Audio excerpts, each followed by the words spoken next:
Louis Hine was born on September 26, 1874, in Oshkosh, Wisconsin. Ever since he was little, he loved taking pictures and wanted to be a photographer. When he grew older, he took a specific interest in investigative photography. He began teaching middle school scholars the importance of taking photos and how to use cameras.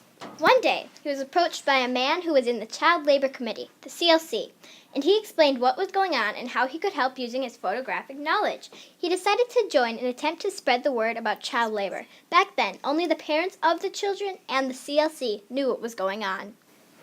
They had all made actions to spread the word, but they didn't have a way to do it, and people would end up accusing them of lying.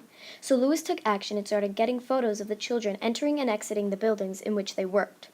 Once he had a large collection, he published the most revealing pictures in the paper. When only a few people believed him, he started sneaking into the workplaces and taking pictures and giving the children interviews. He posted that in the paper, and people started protesting about it. When they interrogated the business owners, some of them confessed, and some of them said that the kids were working there on their own accord.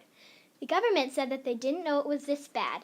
By 1916, Congress passed the Keating-Owens Act that set the following child labor standards: a minimum age of 14 for workers in manufacturing and 16 for workers in mining, a maximum workday of 8 hours, no night work for workers under age 16, and a documentary proof of age.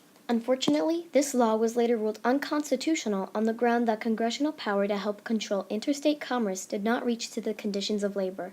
Effective action against child labor had to wait for the New Deal. Reformers, however, did succeed to force legislation at the state level to ban child labor and set maximum hours. By 1920, the number of child laborers was cut nearly in half of what it had been in 1910, but it still wasn't quite enough.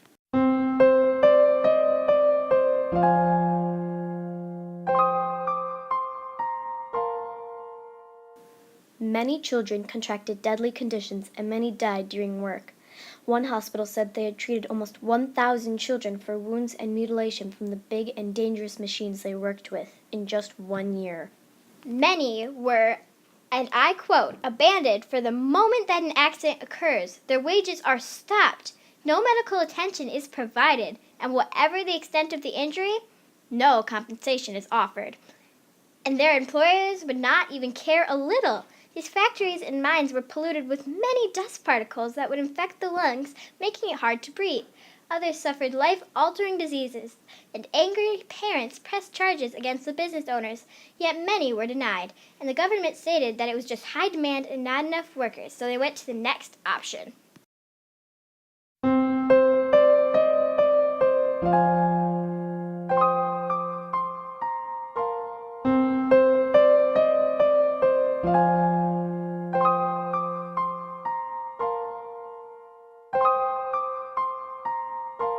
Children.